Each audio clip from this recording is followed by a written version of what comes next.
Have you ever had a day in your classroom where you feel like you spend more time dealing with behavior and shaping character more than on academic lessons? Maybe you're thinking a day? How about a week? Or maybe this time of year you feel like that is every day in your classroom. I don't know about you, but I remember feeling like when I had a pretty effective strategy for one type of behavior or attitude, another would creep in, and it would just seem like those behaviors were contagious in my classroom. Managing these behaviors can be exhausting and all-consuming. What do you say to the class clown? What do you say to the incessant tattler? Or what about the student who just prefers to be disinterested in your class? Or, of course, then there's the nonstop bragger as well. Well, today we're going to talk about these behaviors and more, and hopefully give you a new understanding and a fresh approach to reaching those students. Welcome to the BJU Press Teacher Edition podcast, where Christian educators are encouraged and inspired as we bring you interviews, practical ideas, strategies, and answer your questions about teaching in today's culture. And here's your host, Jenny Copeland. Welcome back, everyone. Thank you for joining us. This is a crazy time of year. Events are nonstop. Holiday happenings are distracting. Everyone is just ready for a break. But there is still so much to do before all that can happen. We don't take your time for granted. We want your time listening to the Teacher Edition podcast to be well spent today and each week. So thank you for being with us. By the way, do you have a coworker who could use some encouragement or practical ideas? Let me encourage you to share the show with him or her. Sharing is easy. Just open this podcast in Apple Podcasts, Spotify, or wherever you listen and click the share button. Then forward the show out to those on your contact list. If you're on our website, it's just as easy to share that website URL as well. For those on social media, go find us and like us, of course, and you can share the show from there as well. We are Teacher Edition Podcast on Facebook and Teacher Edition Pod on Instagram and TikTok. Of course, you can watch this episode by visiting us on YouTube at Teacher Edition Podcast. Today's topic is once again right in the trenches of where teachers are every single day.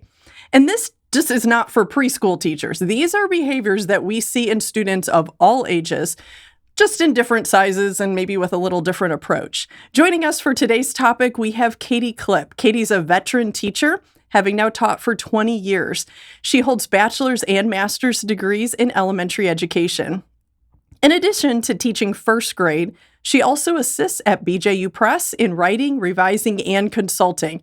Perhaps you've even bumped into her at a conference workshop or a virtual training session. She loves those opportunities to interact with other teachers and do whatever she can to assist with classroom management, technology, and creative instruction. You may also recognize her name from a podcast because she joined us about a year and a half ago for a podcast where she talked about the power of our words as educators. That episode has been a favorite among our listeners, so we're excited to have her back. Katie, welcome back to the Teacher Edition podcast. I'm excited to be here again. Okay, so in the intro to this episode, I talked a little bit about some of the behaviors that we see in the classroom. I will have to say, when I look at that topic, I kind of cringe a little. And then a library of vivid memories start playing in my head. In general, educators probably run away from this type of topic. And maybe they even run away from these types of students. I don't know. So, Katie, why this topic? There are many other topics we could have discussed, but when we were talking through ideas for today's episode, this was the topic that you wanted to discuss. Why on earth?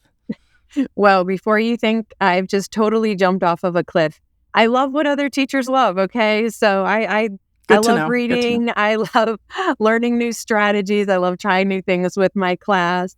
And I have hobbies too, just like normal people. What do you know? But the one thing I really love, when we're talking about being in the classroom is I love feeling in control of my classroom. And yeah, sadly, that doesn't happen as much as we would like to, in it to happen as teachers. But I guess that's what drew me to this topic was that feeling of being a little bit out of control at times or having that loss for words. And we as teachers don't like that feeling.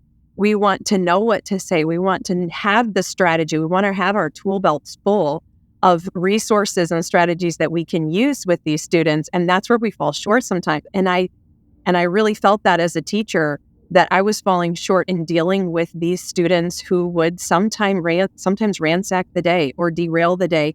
And while this topic is my least favorite to deal with in the classroom, I guess we could say it's one of my favorites to share with other teachers, and share with them what I've studied and what I've learned as a result of feeling that loss for words and wanting to replace it with knowledge and wanting to replace it with research and study so that I don't have that feeling of I don't know what to do or I don't have any tools to use with this student. And I'm not speaking as a pro today. Yeah, sure, I may have taught for 20 years in first grade, but I'm just going to be speaking from what I've learned. And I know so many teachers out there have so much to share and so much more experience than I do. And I'm going to cover as much as I can. As you mentioned, I did that podcast of your talk is your tool. And I guess we could say that's where you'd have to start when you're working with these students is True. using noticing the power of your words and the power of the impact that your talk has with these students. And that's where we'd start. But then hopefully today I can share some things that I've learned from my own study on hoping that it will be a help to the other teachers who are listening today. Okay, that makes sense. All right, so we'll go with this topic. So as we get started, let's pull up to the 30,000-foot view. Are there any general points to consider as we get ready for this cliff dive into this topic? I guess I'm wondering, are there any overarching suggestions? Are there any elements in mind that we could keep in mind that just kind of apply to all these different types of students or behaviors we're going to look at? Yes, I think we could say safely that there are. Let's zoom out and get that big picture that you're saying. You know, when dealing with these types of students, it's easy to not see the big picture. It's easy to get down in the weeds and think that there isn't anything in common between these students and even in common between these students and us as teachers. So I guess we could say some points to consider as we start here. Number one, our natural bent is sinful, and so is theirs. And True. sometimes that problem that you see in your classroom has nothing to do with you. Actually, all the time, it goes back to the same problem, which is a heart problem. And we have that same sinful bent that they do, but I think sometimes we get down in the weeds and have these struggles with these students, and we forget that.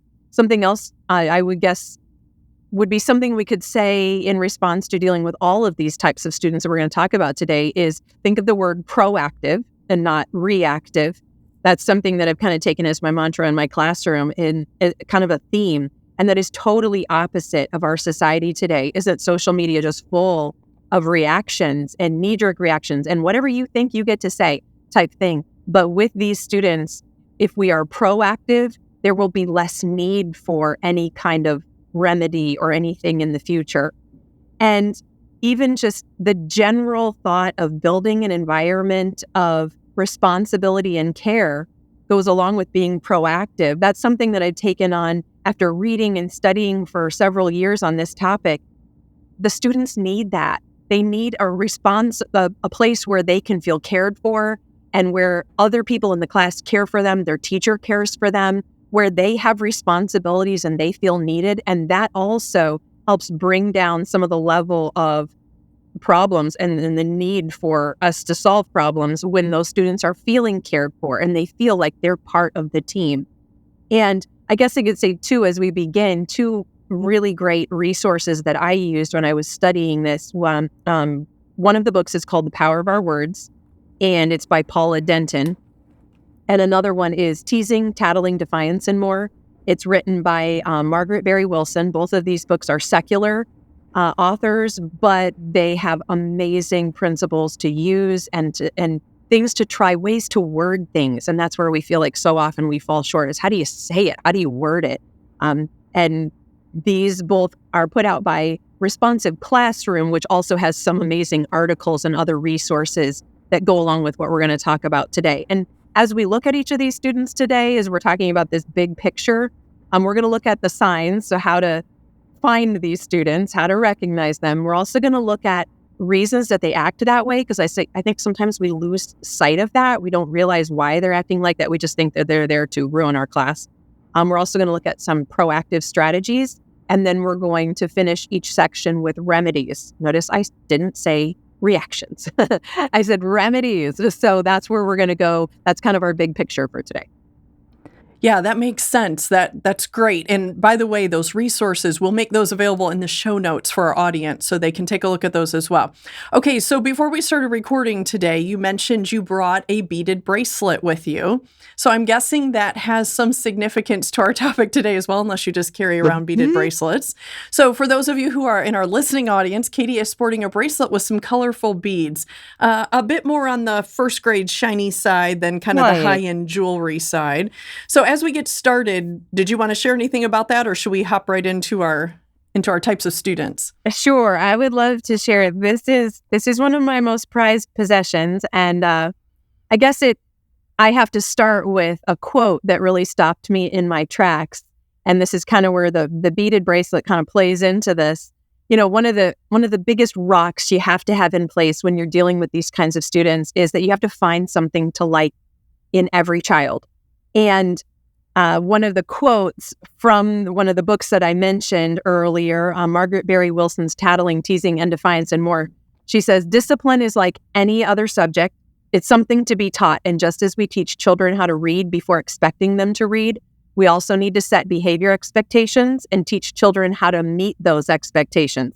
And when children make a behavior mistake, we need to respond with learning in mind and not shame, just as we would if they made a mistake in reading. You know, it's just like God does with us. He strengthens muscles in us, sometimes through hard times, but they have muscles that need to be strengthened too. And sometimes it's a behavior muscle. And they may give us reasons to be frustrated, as this bead bracelet will bring up in just a minute, but we are always responsible for our reactions.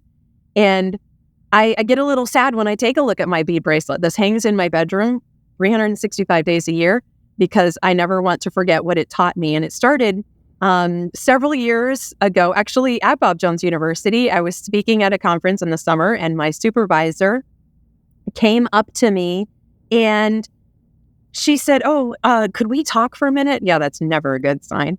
But she said, words, I'm going to be putting a student in your class this year that has had some really hard times. She's come from a really rough home. Actually, her parents have been put in prison. And she's with a really wonderful, super foster family, but she's had a really hard time, and I just want to give you a heads up. Great. Okay, so I had like 2 weeks to get ready for this and prepare myself, and she was all of the types of students that we're going to be talking about today. She was the tattler, she was the teaser, she was the defiant, she was the clown, she was the performer, she was everything, all in one tiny little first grade package. We won't share her name to protect I can't say innocent. We'd have to say guilty at this point. But we'll call her Ellie, all right? So Ellie was put in my class, and she was all of those. She wouldn't talk to me the first night. She wouldn't talk the first day. We chased her around the building. She was under my desk. She was trying to hit me. She was trying to hit people. She was hiding. She stole. She defied me and everything that I said. She was a class clown. She blamed everything on everybody else. And, you know, as we got into the year, I found myself really resenting the fact that she was in my class. And I feel bad even saying that out loud. But she pretty much derailed each lesson. She derailed each day. It was like she was constantly putting that broomstick in the spokes of our classroom wheel and stopping things. And as we went further in the year, it just got worse. It didn't seem to get better. Her academics were awful because there wasn't a whole lot of learning going on because the behavior was in the way of all of that. And I remember one day she came running into the room, and she said, "Put out your wrist." I thought, I'm headed to heaven. Here it goes. I split my wrist. And I'm waiting to hear how you reacted. So she handed me this little bracelet that she had made. Her foster family took her to church. Kudos to them. And she had made this little bracelet, of course, you know, the classic, all the 5 beads of the wordless book or whatever. And she said, "I want you to have this because I love you, teacher." And I thought, wow, she sure has a strange way of showing it. And so I put it on. And then I thought later that week, I thought, you know, I wonder if it would make any difference if I made her one, a matching one. And so I did, you know, headed out to the craft store, got me some beads, got some leather, and we made a bracelet, and I made a matching one for her. She wore hers and I wore mine faithfully. Did it help the behavior? No. But it just seemed like that was a connection, a way that we could connect in a way that the behavior was not allowing us to connect in the classroom. And I attached 5 words to these 5 beads, and I think of them often, even now, of Lord, help me love her. And I would encourage our listeners today, when you get done with this podcast, go make yourself one. All right. When I talk to teachers on this topic at different sessions, we make them out of pipe cleaners and beads, and we hang them, and wherever you're going to see them, because so many times it is so hard to love these types of students. And yes, you have to find something to like in every child, but boy, is it hard to love them and not resent them and not feel like, I wish they would be absent, because they never are. And wish that they weren't in your class at all. And so I can't tell you the end of the bead story. We'll come back to that at the end. Oh, yeah. She's such a teacher. Here we go. Right? Now we all have to come back. But we're going to keep coming back to those 5 beads and those 5 words. Lord, help me love them. Each time we talk about one of these students today. And then I'll tell you the rest of the story at the end.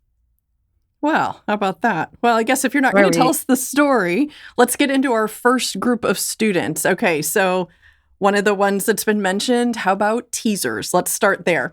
So I would say if I had blood pressure monitors hooked up to our listeners, I'm guessing we'd be seeing some activity at this very moment. Perhaps they even have some visuals of students coming up in their minds. There are probably very few who have not had the great opportunity to deal with a teaser, but let's talk some characteristics. So what do they look like to us and to others? And then talk with us about really what's behind what they're doing. And if you can wrap up, maybe also telling us, share any thoughts about what can we do about this behavior? What do you think? What about the teaser? Sure. Okay. So let's do that. Let's talk about how to find them. All right. And oftentimes it's very easy to find them because you hear it happening. You hear the teasing going on. You see the cliques being made. Sometimes, though, it's indirect, and you might just notice a child off by themselves that you might think maybe they're feeling sick or maybe they're just having a bad day, but it ends up being a result of other students teasing them.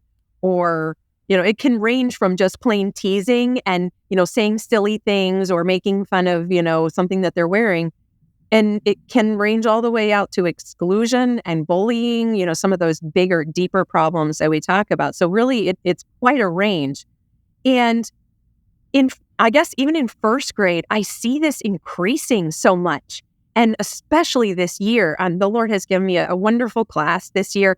But one thing that I see throughout all of our 80 first graders is an increase in the teasing. And really, I guess I would have to say, they're copying the vernacular of the environment that they live in, the TV, the games that they play, and even their older siblings and things that they hear. And several times I've stopped them and said, do you know what that phrase means when you say that? Or do you know what that hand signal means that you're making towards somebody else, to show them that you're so great and they're not? Do you know what that means? And they're like, no. I said, yeah, well, first of all, it's not a good idea to use a hand signal or a phrase that you don't know what it means. But over and over, I just see they're just copying it because it works. They see it on TV. It works on TV. Everybody laughs on TV, or the gang or whoever's with them, on their video game. They stick together because that's what they say and they follow the leader. So why not say what the leader says? Why fix it if it isn't broken, right? And so a lot of times I feel like they're just meeting their needs for belonging. We live in a culture of likes and retweets and everything, and they see that happening, and really they don't know any other way. And today's adults join in the teasing and the bullying, I guess you could even say it, on social media. And everybody in our society loves to be part of something. Adults join clubs and gyms and societies, and that's a natural human thing to want to be part of something. And I see the students nowadays increasingly seeing that as something they've got to have. And so they get it at any expense. And it feeds their feeling of power. Others laugh, and that feels good because I made other people laugh, even if one of the guys over there isn't laughing and he's hurt. And it provides their need for fun. Sometimes it's just plain old, I just wanted to have fun. And we have that discussion in our class of, hey, the fun that you thought you were having isn't the right kind of fun. Look at his face. Is he having fun? No. Well, then it's not the right kind of fun. And really, it just proves their lack of experience sometimes. Sometimes it has nothing to do with TV. It has nothing to do with social media. Sometimes it's just their lack of skills.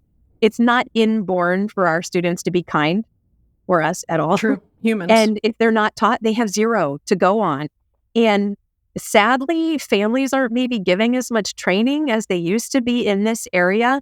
And parents are often negative and critical on social media. And so the students are hearing that or seeing that, maybe hearing it around the dinner table, and they pick up on that kind of thing.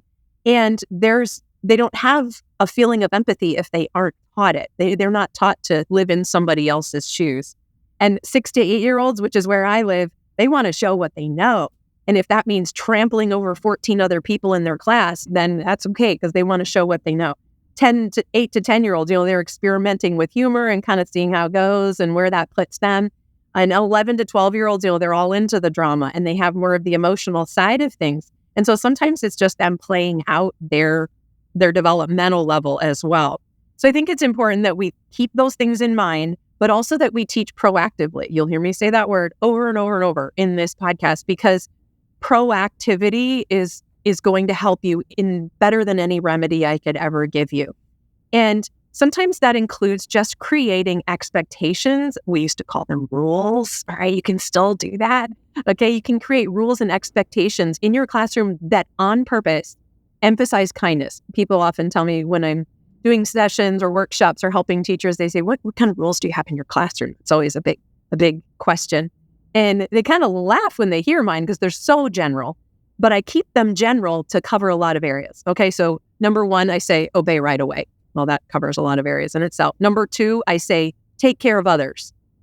Okay, so think for a minute what that could cover. Oh, that covers pulling the chair out from under somebody. That covers leaving them out on the playground. That covers cutting in front of them in line. So we cover a lot of misdemeanors with something like that. That's a very general rule. Rule number 3 is take care of yourself. And you say, whoa, wait a minute. That sounds like, if he hits you, you hit him back. No, we talk about it a lot at the beginning of the year, and we draw out these, we illustrate our rules. We create role plays about them. We do red card, green card with pictures of students either following or not following those rules. And we talk about take care of yourself as you are here to learn. You are here to grow. I'm going to help you do that, but you need to put yourself in a place where you can learn and grow. And things like you're sitting backwards in your chair not watching, that's not taking care of yourself, because you're not being on purpose, learning and growing in this classroom. Drawing on yourself with a pen, all those kinds of things. That covers under that rule. And then also take care of our space, teaching them responsibility. So creating rules that emphasize kindness from the very beginning, like a rule of take care of others, it really helps. And reading books, or even something simple like Elephant and Piggy books, or a book like The Invisible Boy, making other people feel invisible in that book because of your words.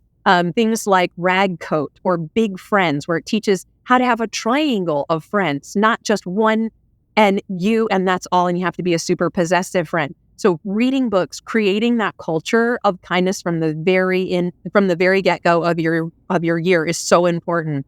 And one thing that we say over and over in our class when we're talking about teasing is your intent does not equal the impact of your words. So you might have intended to not hurt them. I was just teasing, but that doesn't mean that that's what happened actually. And so, what you think doesn't make it happen that way. And even say, sorry doesn't repair a broken dish. There's still going to be cracks in it. They're going to remember that as much as you don't want them to, and even though they forgive you. But teaching them the responsibility of their words during peacetime is a lot better than having to take care of it when they teased or when they bullied and actually hurt somebody. So promote that community. We have things like Friendly Friday, where they pick a name out of a hat and they write a mystery letter and stick it inside the person's desk. Of course, we talk about responsibility of words in that too. We also do birthday posters where they come in the morning, and if it's somebody's birthday, we have a poster with that person's name on it, and they write a message, something that they really appreciate or something they want to honor in that person, and teaching them to comment responsibly and train students so that they can also deal with teasing in between peers and know how to resolve it on their own. And teaching them even how to apologize. And these are all, again, this is during peacetime. This is proactive type thinking. And so teaching them, at the beginning of the year, I do an apology puzzle. And it's just a calendar picture that I've cut up into 4 pieces. And we talk about, in order to have a true apology, when you've teased or when you've done something unkind to somebody, you've got to have all 4 pieces of your puzzle. And we say, sorry, I was wrong because whatever. Second piece, it was mean, or name it. What did it do to that person? It was wrong that I did it because whatever. Next time, that's our third piece. Next time I will, what's their plan for next time? If you don't have a plan, it's not going to happen. And then 4, will you forgive me? Because so many times, what are apologies? Sorry. And maybe sorry, will you forgive me? But that they need to learn how to apologize and take responsibility for what they've done. And yes, it still happens. Okay, so we talked about proactively dealing with these teasers and getting that culture of care and responsibility. But also some remedies, I guess we should say here in the end, of when you've taught and you've got that great environment of care, it's still going to happen. It's very important to respond immediately to that kind of thing. And as teachers, as adults, we kind of laugh sometimes. We hear somebody say something cutting or whatever. It's, yeah, we kind of laugh, and we shouldn't. But if you do that in front of your students, you're not upholding that zero tolerance, and it's going to feed it, and it's going to happen more. And so respond immediately and uphold that zero tolerance standard. And you know what? If it was something that was said publicly to try to make the whole class laugh against somebody else, then address it publicly. I know oftentimes we want to take students aside and make sure they're dealt with, heart to heart, kind of side by side. But if it's done publicly, that's your chance to, in front of your class, make it right and say, you know what, Sam, what you just said was unkind, and this is why. And let's do a redo. Do it publicly. Let them take care of it right then. And the others will beware. And repeatedly teach that word responsibility. I think of the title Chrysanthemum. It's a great children's book where the children are so unkind about the little mouse named Chrysanthemum. And don't discount the power of children's book just because you don't teach first, second, or third grade. Picture books are so amazing for any grade, and they can really put a point in front of them in such a very succinct and impactful way, even for older students. And create and use logical consequences that stimulate thinking. Oftentimes we just react when somebody is being unkind, and we give them a consequence that doesn't really match with what was going on. And we need to patiently guide them. We call them redos in our class. We used to call them rewinds, but nobody knows what rewind means anymore. I used to make the sound effect of rewinding. Now they look at me like I'm from Jupiter. So we call it a redo. Wrong era. I know, right? So we call it a redo, and I say, okay, we're going to redo this. Let's try this again. What would you do differently? And support both sides in learning kindness, because, when you step in and help the underdog who is being teased, you're showing them you matter. I care about how you are treated, but also take time to help the intimidator, help the teaser, because you're teaching them this is a skill you need for life. You can't go through life teasing and belittling people. And I care about you, and I want to be able to help you live in a way that honors God and is going to be able to be, you be a person in society that can function kindly and socially well. So those teasers, they're hard to like, but they're not impossible to love. So you got your beads. Okay, Lord, help me love them, even when they drive you crazy and they derail your class. Okay, so that's excellent. Something I pulled out of that is I really like how you said, put strategies in place during peacetime. And we often are reactionary. We're dealing with it in the moment. But when we've built those strategies during peacetime, that goes a long way. Okay, let's head to the next student here. How about the tattler? Okay, so those are pretty easy to spot, but sometimes it can be really hard to love. Yes. I can't stand tattlers. Yeah, sorry, we're doing it because you won't tell us the story about the beads. So we're going to talk about tattlers. Okay, so I will have to say I have some very vivid memories of tattlers in my own class growing up, like as a child. I remember one teacher who was at wit's end with the tattlers in our class. She tried ignoring them. She tried redirecting them. She even tried making them wear tails. I mean, there's nothing like public humiliation, right? That was super, that really got the point across.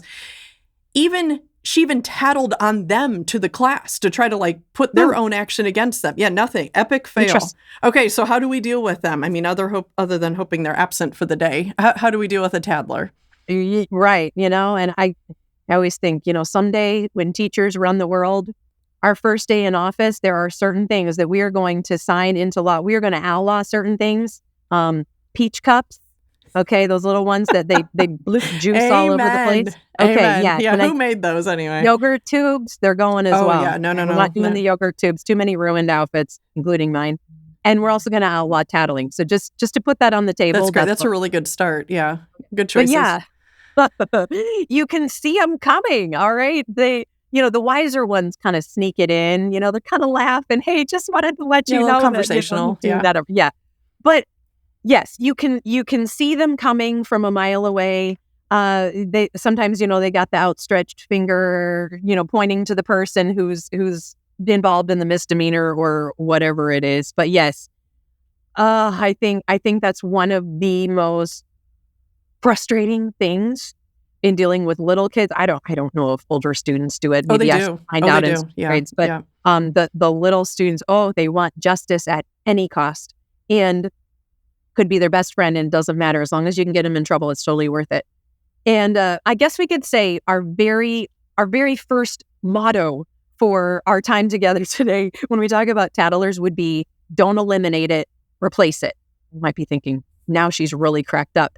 Well, let me put it to you this way. When you shut down tattling, or do even silly things like, oh, no tattling on Tuesdays, or whatever, or shutting it down, or I had a teacher once that I knew who just had a sign and it says no tattling. And whenever anybody came up to her, she just put the sign in front of her face. And when you shut that down, you are inadvertently destroying the safety net that you need as a teacher. And those rule-driven students that you have, who are your best students, they're going to stop telling because they don't want to get in trouble.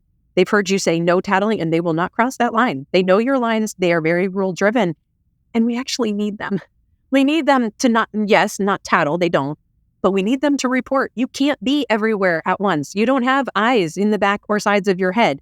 And yeah, you tell them that you do, though, right? That's the problem. Okay. Right. But you can't be everywhere. You can't see everything. So the key, I guess, would be to teach them how to report, let's call it that instead of tattle, when to do it, and what to report. You say, really? You teach that? Absolutely. Let's teach it as a character lesson at the beginning of the year and save you the frustration, because you cannot shut it down completely and take away that safety net that you need, because you need students saying, hey, in the bathroom, they did such and such because they saw it and you can't be in there. But so, why do they do that? Okay, why? Let's talk about why tattlers tattle. First of all, sometimes they just need your help. They're not trying to be frustrating. So, they just don't know the line between asking for help or trying to figure out some information on what's happening over there and actually tattling. Sometimes they just want to self-regulate or clarify their thinking. Maybe when you have students who are like, is it okay that they're whatever, they're not, some of them aren't necessarily tattling. They are just checking. They want to know if they can do it too. They're not thinking of, I think she said don't do this. I had a student 2 years ago she was going through some hard times and everything was a little bit unstable. And so I found that she was constantly asking for my check mark on everything. So when she saw something, they're standing on the furniture, that's not okay, right? And it made me bristle because I go, oh, tattler, and my tattler alarm goes off.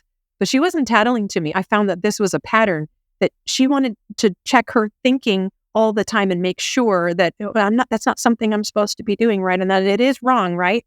So sometimes they're just trying to clarify their thinking. So you got to watch out for that, to not bristle and respond to them negatively.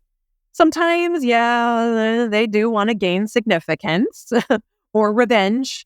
I've had students, make up stories about, what students are doing in the bathroom, and it was this and that and this and that. And it came out in the end that none of it happened, but they were trying to make up a story about this one so that this other boy would not like that one because he wanted to be friends with this boy. Oh, it was a whole triangle of things going on.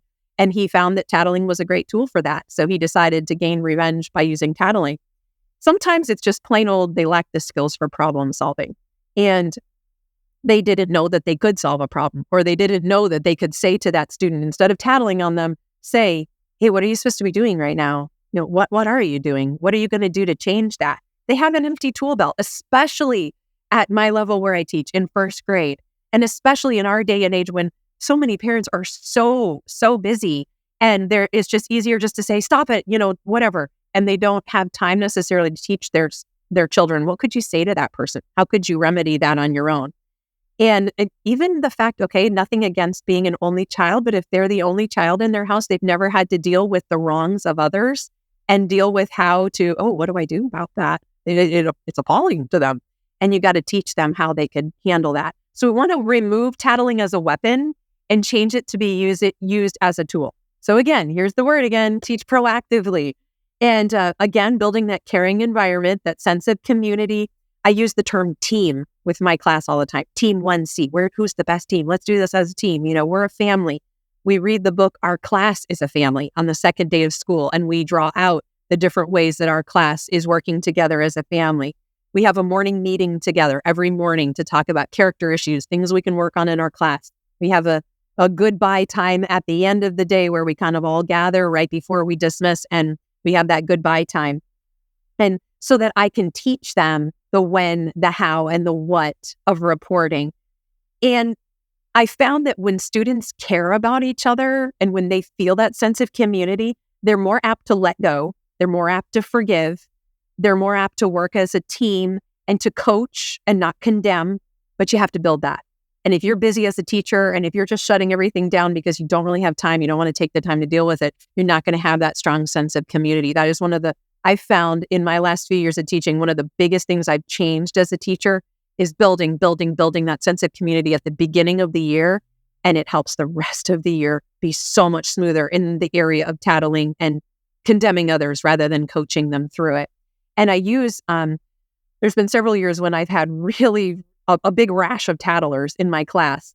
And so I've used helium balloons to help me describe to them the how and the what and the when of tattling. And we make I guess you could call it like a T chart, but it has 3 sections, 3 columns in it. One of the columns is, we call it, here, you take it, like you're handing a balloon off to somebody. That would be the visual of the student handing something to me and tattling it to me because they can't handle it.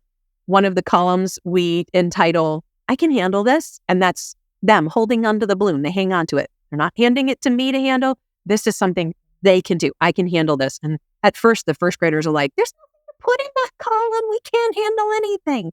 Well, there is, but you got to train them to do it. And then the other column we entitle, just let it go. And first graders, they can't let anything go. And it's interesting because the older you get in students, 4th, 5th graders, they tend to go the other way. They let too many things go. And it's just like, well, I just won't say anything because I don't want to get in trouble with my friends. So it really, the scales tip either way. And then we have sentence strips or cards that say things like, a boy has a knife in his backpack. Ooh, which column would we put this in? That would definitely be you hand the balloon to me. This is here, you take this. Or somebody took my place in line. Initially, first graders go, that goes in the here, you take it column. I have to tell about. No, you don't have to tell about that. What could you say to that boy to say, hey, you just took my place in line? Is he going to respond to you? Maybe not. Well, what could you do? We talk about that. And then something like, he's doing his homework with curly Q letters. It's like, that would be a let it go. Okay, it's not really bothering your homework that you're working on, so you just let it go. So we talk about how, okay, body safety or somebody repeatedly bothering you. And if there's any doubt, okay, you put it in the tell an adult column. And we talked about conflicts and disagreements, how those can go in the I can handle this column. And you talk about how you can handle it, teach them. And asking, teaching them to ask their peers questions like, what are you doing? Should you be doing that right now? Are you going to do the right thing? And teach them to solve problems. And then we talk about the, mistakes, other people's problems. He's got his shoes on backwards. That's not something you tattle on. You just let it go. So teaching proactively and teaching them how to solve problems. And it really comes down to, you got to change your perspective on the tattling and the telling and try to look for the students' motives and why they might be doing it. And sometimes it's a little deeper than just trying to frustrate you. Actually, pretty much every time. They're not trying to frustrate you. And then reinforce their efforts to improve. Staying neutral, trying to avoid sarcasm when you respond to the tattlers, even though you might be frustrated. Even using a nonverbal signal when you see that tattler coming from a mile away, pointing to the perpetrator, and you just give them a signal. Even shutting your fingers on your thumb, just like almost like you're saying no in sign language, just a, nope, I see the tattling coming, and right now we're not going to do that right now. We'll talk later. The tattlers are incredibly, incredibly annoying in the classroom. I get it. Sometimes the ones leave their seat right during the middle of a lesson, and all of a sudden they're standing right next to you. It's like, how? What do they want now? You got to get your beads out. What do we say to those tattlers? We may not say it to them, but we say it about them. Lord, help me love that.